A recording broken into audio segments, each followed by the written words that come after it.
మొత్తం మీద తెలంగాణ సెంటిమెంట్ని మరొకసారి రాజేయడం ద్వారా అధికారంలోకి రావాలి, అధికారం కొనసాగాలని అనుకుంటున్నటువంటి పరిస్థితిలో ఉంది కాంగ్రెస్ పార్టీ.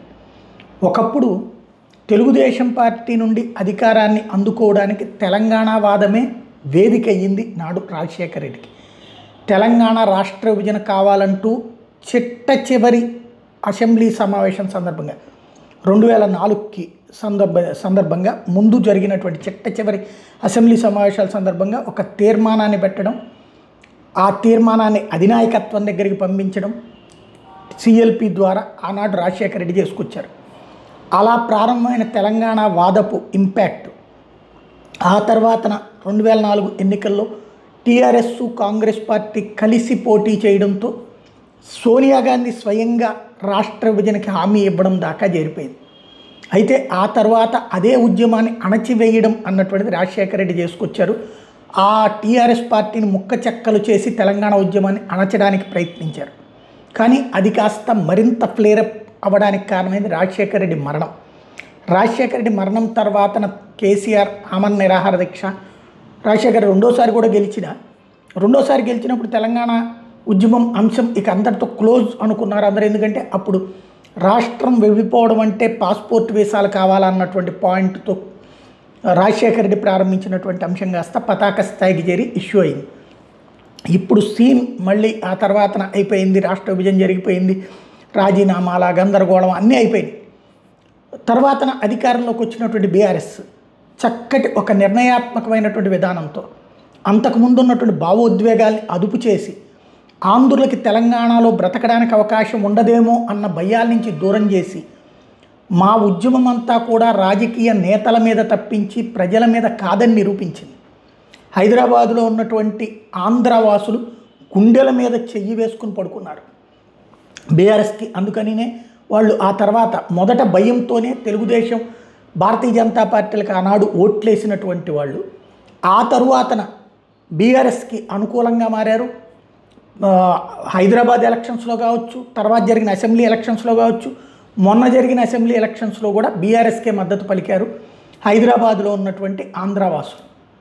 మొన్నటిసారి మాత్రమే ఏదైతే రేవంత్ రెడ్డి విజయం సాధించిన తర్వాత అక్కడ నిలబడ్డటువంటి ఆంధ్రవాసుల యొక్క ఆలోచన రేవంత్ వైపుకి మళ్ళింది.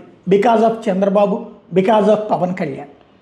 దాని ఫలితమే అక్కడ ఏదైతే 2 ఎలక్షన్స్ జరిగినటువంటి సందర్భంలో కంటోన్మెంట్ కావచ్చు, జూబ్లీహిల్స్లో కావచ్చు, కాంగ్రెస్ పార్టీ విజయం సాధించింది బై ఎలక్షన్స్లో. అక్కడ తెలంగాణ వాదపు పాయింట్ మాట్లాడలేదు, తెలంగాణ ఆంధ్ర వాదపు పాయింట్ మాట్లాడలేదు. ఆంధ్ర గురించినే పాజిటివ్గా మాట్లాడుకుంటూ వచ్చారు. ఇప్పుడు అయిపోయింది. ఇవాళ స్థానిక ఎన్నికల్లో గ్రామీణ ప్రాంతాల్లో ఇదివరకు కేసీఆర్ ఉన్న టైంలో ఇచ్చినటువంటి పథకాలలో 10వ వంతు కూడా ఇవ్వట్లేదు, లేదా అక్కడ కొన్ని రకాలు మంచి చేశారు కానీ ఇచ్చిన హామీలు అక్కడ ఆచరణకు నోచుకోకపోవడంతో 2,500 ప్రతి మహిళకి ఇస్తానన్నటువంటిది కావచ్చు, నిరుద్యోగ భృతి కావచ్చు, అట్లాగే ప్రతి ఒక్క కుటుంబానికి పెళ్లికి బంగారం పెడతామన్నది కావచ్చు, ఇట్లాంటివన్నీ కూడా చర్చకు వస్తున్నాయి. రైతు బంధు లేకపోవడం అన్నటువంటి తీవ్ర వ్యతిరేకత కారణమవుతుంది.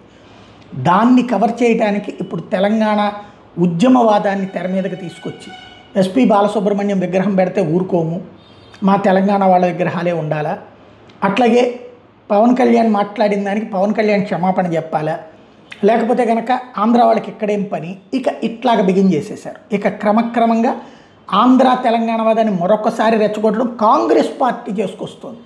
విచిత్రం ఏంటంటే ఇప్పుడున్న కాంగ్రెస్ పార్టీని నడిపిస్తూ ఈ వివాదం రాజేస్తున్నటువంటి రేవంత్ రెడ్డి తెలుగుదేశం గూటిపక్షి.